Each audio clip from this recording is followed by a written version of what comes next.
Unfair fees in a real estate transaction? Nah, that can't happen. Stay tuned. I'll tell you more.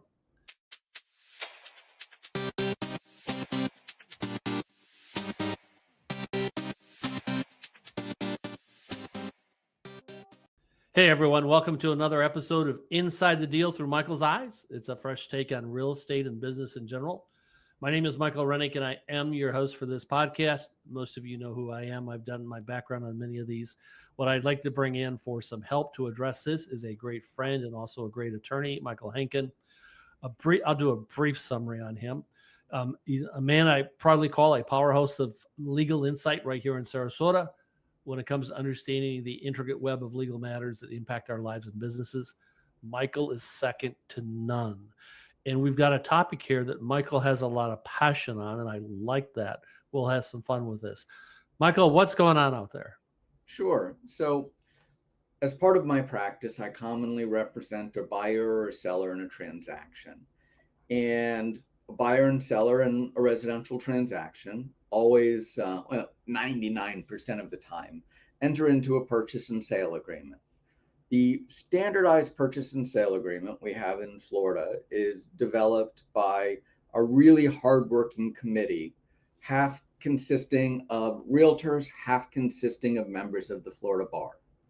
And they argue hours on end over each sentence, each word in our standardized contract. So, are you the two groups responsible for giving us some of these things that confuse the living daylights out of me? We are. Aha, I've got you guys where I want you. Go ahead.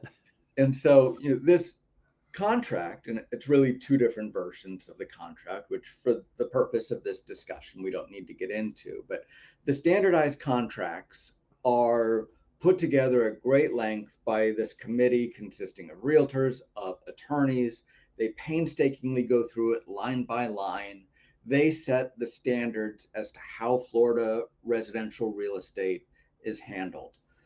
And invariably, when I am representing a buyer or seller and I'm not the person preparing the closing documents, who's called the closing agent, I see the closing agent try to rewrite terms of the deal, try to charge fees to people to whom they should not be charged, try to add representations to a buyer or seller that they are not obligated to make, and essentially say, I don't care what the state has decided, the state committee has decided that residential real estate should look like.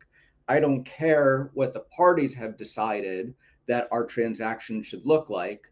I think I should add all of these extra terms, all of these extra representations and warranties, all of these extra fees, because that's the way I think it should be done.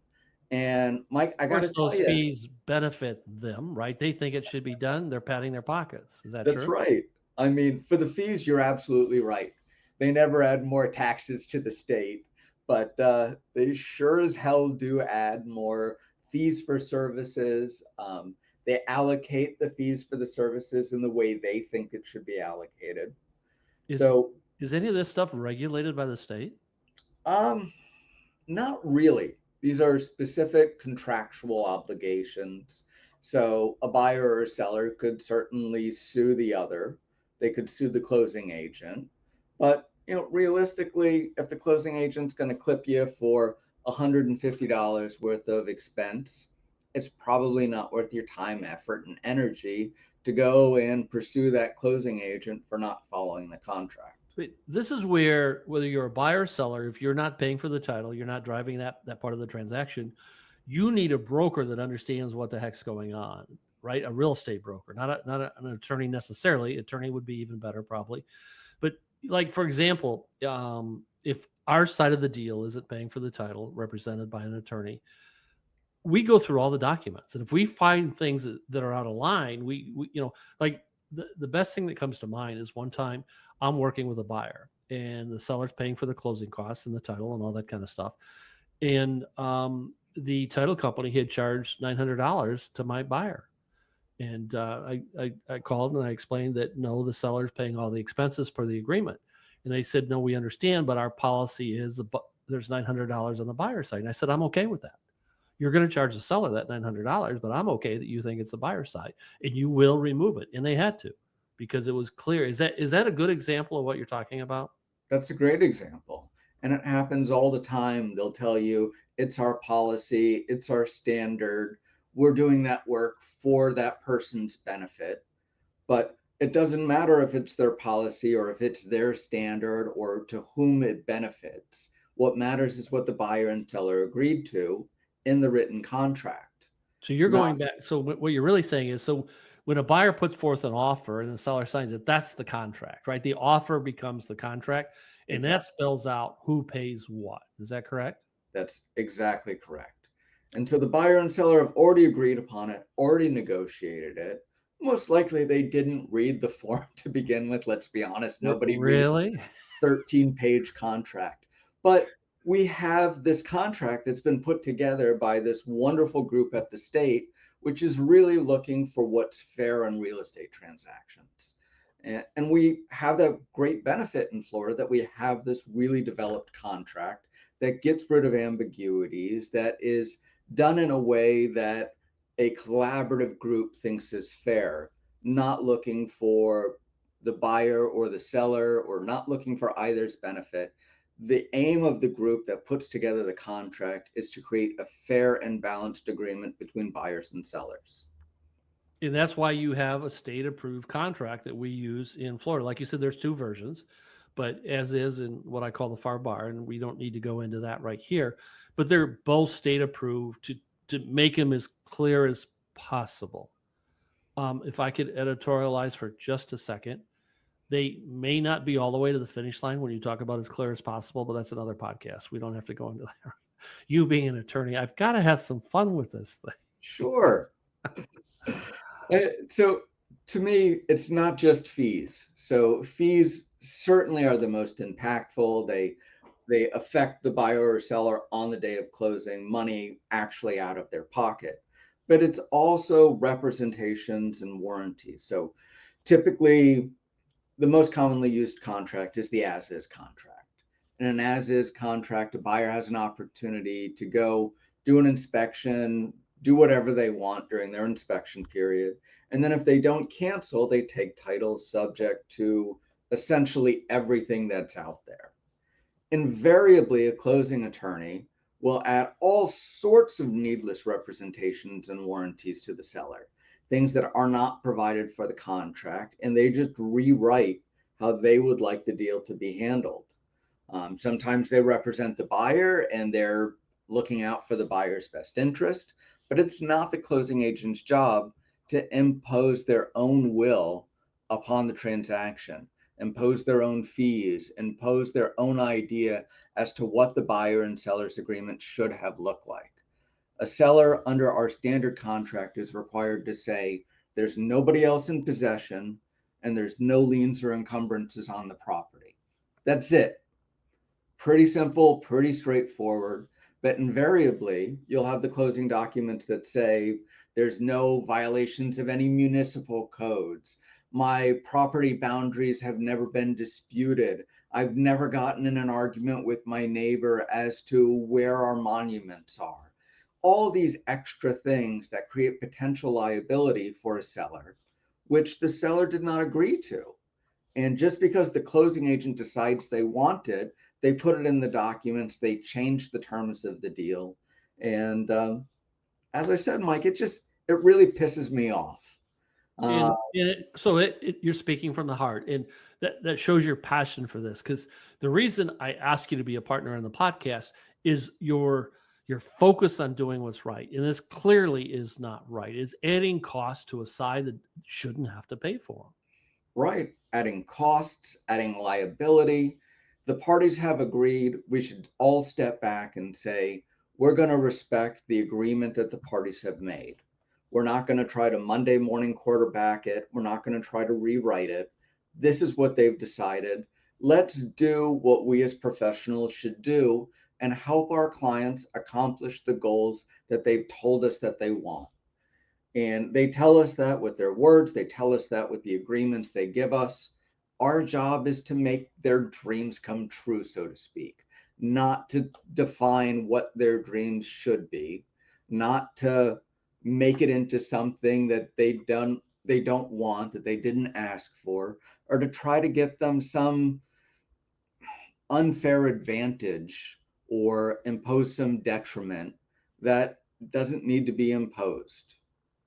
So when you're representing a client and the other side's doing the title work, that what we're talking about, and you bring these up, is it hard to get it done the right way? I mean, they have to give in, right? You know what you're doing, and when you call them on the carpet, they have to withdraw those. Is that correct? So, in theory, yes. So you point to the contract, you say, this is what the contract says. It unambiguously provides that this is how it is. And then, as you mentioned, you get the absolute BS responses. Oh, this is our company's policy. Really, it's your company's policy to overcharge my client. That does not seem like a good policy for everybody other than you. Mhm. And so oftentimes it's not just, please remove this that you're not allowed to include. It's, please remove this. No, we don't want to. Oh, it's our company's policy. Oh, but we did this work which benefits you. Let me tell you why you really want to pay us this fee. Let me tell you why you really want to provide this representation. Let me tell you that some third party who's not even a party to the transaction, like a title underwriter, might otherwise want this statement. And none of those things are material. None of those things are what the buyer and seller said they wanted. And it's just not right. It's not right to Monday morning quarterback somebody else's transaction, somebody else's terms and conditions, and just add something that shouldn't be there. And this is why, if you're not paying for the title, you need someone experienced on your side, either an experienced real estate broker, an attorney, someone to go through this. We had a case, I shared this before the podcast started, where I was representing the buyer. The seller was paying for the title, doing the title work. The title company wanted to charge my buyer, I think it was $900. And I made it clear that the contract says seller's paying all title costs. And they said, but we have a policy that the other side incurs $900 in costs. And I said, I'm okay with your policy. Your seller's going to pay for it, not my client. It's really clear. You can charge the $900. I'm fine. You're not charging the buyer that. And they relented. It was just a BS kind of a thing. And from your passion, I can tell you see this a lot more often than you're comfortable with out there. And it's 3 times this week. It's a common theme where you have the same argument over and over and over, which should be cut and dry. The contract is not written in a language people don't understand. Um, it's written in just straightforward English. And Well, I'd have to debate you on that a little bit. See, you're looking at it from an educated attorney's perspective. It's probably really clear to you guys. In most cases, it's clear to a layman like myself. But there, we might find a couple of sentences in there that are interesting. Let me say it that way. what I find is people become intimidated by things they don't know. So most people don't do real estate transactions every day. So you do a transaction, let's say the other side's supposed to be paying for a fee, but you get the closing statement and you think, well, that shouldn't be my fee. I don't know why they put that on there, but you're afraid to raise a question because you think this must be right if they prepared the documents this way. And you I have don't think to that look way. you have to look at everything skeptically. Mhm. Title agents, attorneys, they don't have to have a ton of experience. Realtors on the other side of a deal don't have to have a ton of experience. And in these things, you can't and shouldn't just accept things to be right just because they were written down on a piece of paper, prepared by somebody who looks like they do this all the time. Whether our side's paying title or not, every time we get the closing package, we go through, we put it aside, and we replicate the numbers. We have to be able to tie them out. If not, we ask. And many times we had made the mistake, and the person educates us on what we did wrong. Get that? That's fine. But we will catch things like that. I don't know that, we did a podcast recently about single agency transaction broker. I don't know whether any of those different relationships require it, but that's what we do. If we're going to behave in the best interest of our client, being single agents, we are going to validate every single number. Even if their attorney prepares it, there's this thing called human error. And having another set of eyes look at something is really, really important. And so you've got the folks out there that are kind of pushing the goal line a little bit into an area where they shouldn't. They're moving the goal line from the 0 yard line up to the 10, saying it's a touchdown. But this stuff, we've got to get our arms around that. You've got to have experienced people, because at the end of the day, in a transaction, the way I approach business, the way you approach business, both sides have to win. And that's implementing the agreement they sign. Does that make sense? I think so. I think that makes sense. I think it's empowering your clients to accomplish their goals as they've stated. And I think you can restate this same issue in terms of a transaction broker or single agent that we talked about previously. Transaction broker, you're maybe not reviewing the closing statement to see if your client's overcharged. You're looking to make sure the transaction's going to occur, but you're not there necessarily looking out for your client's best interest to make sure they're not being charged something they shouldn't be charged. Where a single agent, you have an obligation to work in your client's best interest. So if you see a charge that shouldn't be charged to your client, you have an obligation to probably say something about it. And just that one change alone can save your client sometimes hundreds, sometimes thousands of dollars. Mm-hmm. I'm going to take this a little bit of a side here. It's a simple thing, like, for example, and we've talked about this before, and we actually implement this in a deal where I'm representing the buyer. And many times, sellers aren't aware of what's going on in their association level, their board level, and stuff like that. So we'll get up close to closing, and we, representing the buyer, have gone through all of the past year or more minutes from the board meetings, committee meetings, and things like that. We found things the seller didn't disclose. Not that they were not doing business the right way. They were maybe unaware of it. And because of the fact we found that and that was coming at them, the seller actually had to pay that. The title company didn't catch that. The other agent didn't catch that. But we did, because that's how business is being done right. Costs today in real estate are humongous. It's about getting them right. Does that make sense? I think so. I think about looking out for your client's best interest, about making sure that they're treated fairly, making sure they're treated the way they contractually agreed to be treated, and not having any gotchas. It's doing a good job for the person who decided to hire you. When you behave that way, everybody ultimately wins. And that's what the purpose is. When we go to negotiation, it's about building the rapport with the other side so that they feel they're winners. Because when they feel they're winners and my side are winners, everyone gets more of what they deserve. My side always wins that way. Kind of a side, you talk about rewriting the contract a little bit, not a title company, but we recently had $1.5 million deal and got the contract executed. Everything was fine on both sides moving forward. And the other agent reached out and said, "I need proof of funds from your buyer." I said, "Oh, you do? Really?" That wasn't part of the deal. I can go and ask my buyer, but being a single agent, I'll let him know he's not required to provide those. And the other agent was very upset with me. But when you think about it, it wasn't part of the deal. It's not required to be shown on the cash deal. A good agent would have put that into the contract, right? We write that in there all the time. So just another thing, I went to the buyer and I explained it to him, and he said, he asked me, "Do you want to have some fun with the seller?" I says, "We haven't done the inspection yet. We want everybody getting along. So if you're okay with it, I'd be okay if you sent them to me to send them over to the seller." And we did.